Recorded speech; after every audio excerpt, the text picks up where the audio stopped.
I personally feel anytime you go and see an ENT professional regarding eustachian tube dysfunction or tinnitus, they should be bringing up your masseter muscle.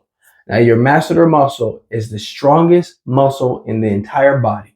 That should tell you right there that when this muscle gets out of whack, meaning when this muscle gets tight and it gets very tense and it feels like it's just so tight that you need to get in there and loosen it up. Imagine how strong that muscle is. Now, I want to say for all of you out there that are dealing with eustachian tube dysfunction and it's starting to become chronic, or it's already been chronic, it's very seldom that you hear that you need to massage the masseter muscle. Not just massage it, you have to take care of it. A couple of things that you can do to take care of this muscle is you want to be sure that you're not clenching or grinding your teeth. Now, this is going to be very hard for some of you out there because a lot of times, like myself, I do this when I sleep.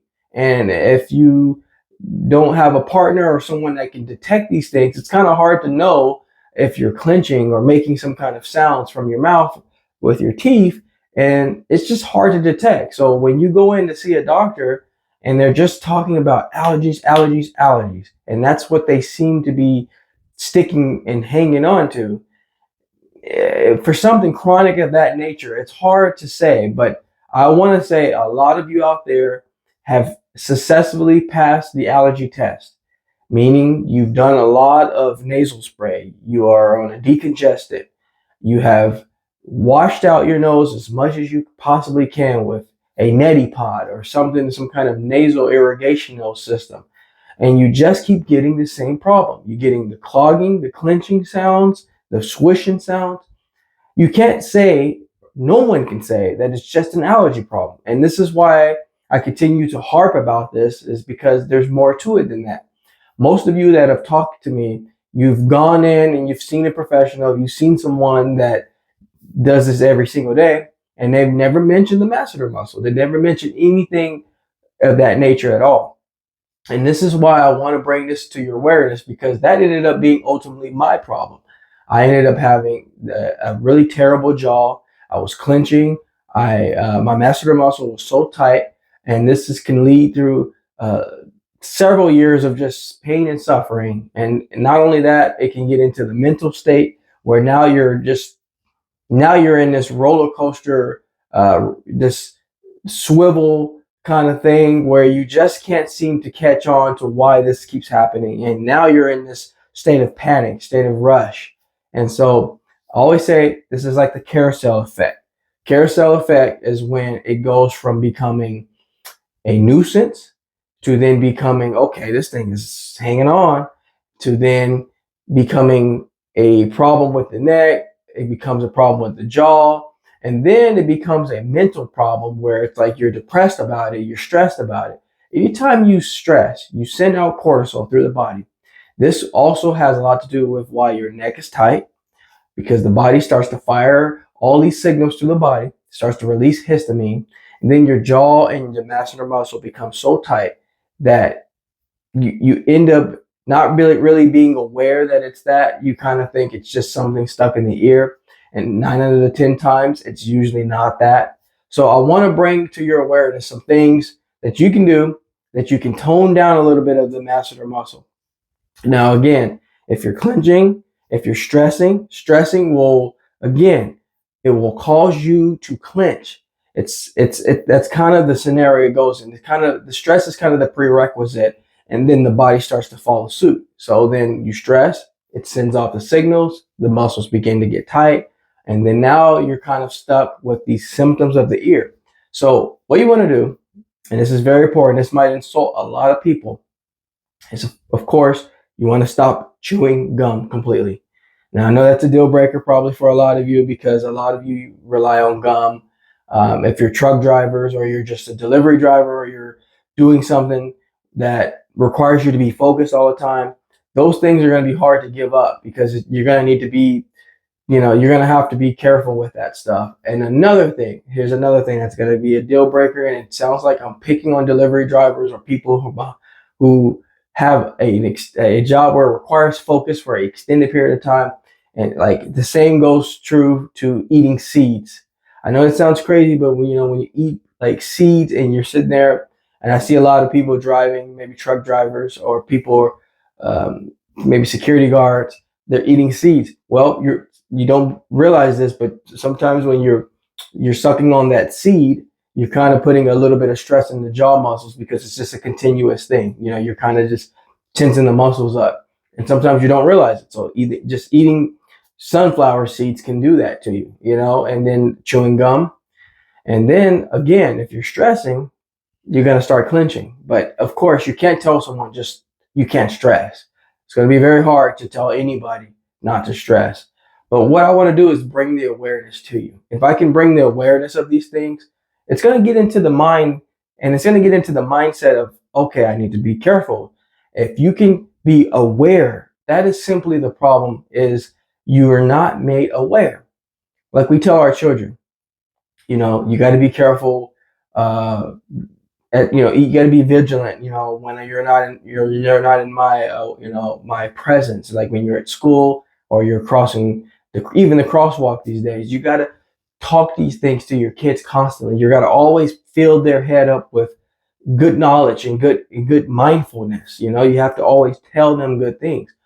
Same goes true with an adult. We need to be aware of what we're doing wrong. If we're not being made aware of what we're doing wrong, we're going to keep doing the same thing and making the same mistakes. We're going to keep doing wrong. And so it's very important that if you're not aware of yourself doing these things, you're going to keep doing them. So again, clenching, grinding of the teeth, and just putting a lot of strain in the muscles, the unnecessary strain of the muscles. Again, eating sunflower seeds, chewing gum, these things are it's just gonna make it worse over time. Eating hard candies and things like that, or chewing ice. For some of you out there that are ice chewers, these things all go hand in hand. So you got to be very careful about the things that you choose to eat and the type of food you decide to go and be involved with, like when it comes to these things, because this could put a lot of strain on those muscles. So, and then again, I also want to tell you, a good thing to do is to set up time to just simply massage the muscle. So what I do is I take my 4 fingers and I literally just massage that muscle. And you have to do it. And this is the trick here. When you're massaging that muscle, don't tense while you massage. You want to basically loosen everything. Be mindful that you're going to drop your bottom lip. And that's something a lot of people don't tell you. A lot of times you see people massaging their face, they're tense while they're massaging your face. So they're like going against it. So I want to keep that in mind when I tell you, is that you want to be mindful, drop the jaw, massage the muscle. The way you know you're doing it right is that your lips are literally mush. If you're not, it looks like this. Your lips are tight and they're not moving. That's how you know you're carrying stress in your jaw and you're not really loosening it up. You're not loosening your jaw up because you're fighting against the resistance. If you can try your best to not fight the resistance, it's going to help you really do a good wonder on actually loosening up that muscle, because you're not fighting with it. So that's why it is good to see a professional like a masseuse or someone or a chiropractor, is because they're going to be doing this stuff and you're just going to lay there and they're going to do what they need to do to get your body back in shape. And you're not going to be able to resist much because they know how the body's structured. But again, if you're like myself, I didn't go really to a chiropractor often. I went a couple times, and I know that some of you have asked about that. But for me, it's like, I need something on the go. I need something when I wake up. I need something before I go to bed.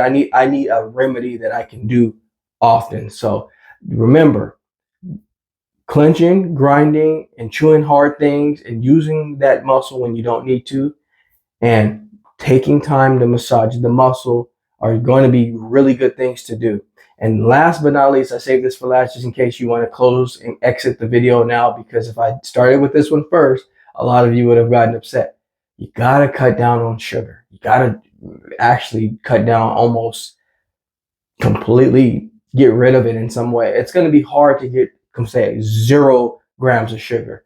But you're going to have to get rid of some of the unnecessary sugars in your sodas, in your drinks, and even like sweets. I'm saying this with Halloween around the corner, but you really have to cut that sugar out, because what that's doing is it's just growing the inflammation. Inflammation is like wild weeds. You keep feeding it, it's going to keep growing, and it's going to be harder and harder to get rid of. So you got to cut the sugar, folks. I know it's not easy, especially at the time of the season we're in right now, but you got to cut the sugar.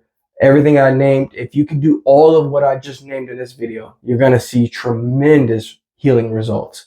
I guarantee it. I mean, there's just no way you wouldn't. Even if you're not going to be 100% healed, you're going to feel so much better that you're going to be good enough to take yourself to the next level. See, that's the thing. You want to have enough healing, and you want to be healed enough that you're inspired enough to keep elevating. So I hope this video was very helpful for you. If it was, please take time to subscribe to the channel. I try to bring content as often as possible. But in the meantime, I'm going to step out of the Jaye Wellness Studio and leave you in good hands with this video. Like anything else, folks, we're here to simply go back to the basics. Take care, everybody.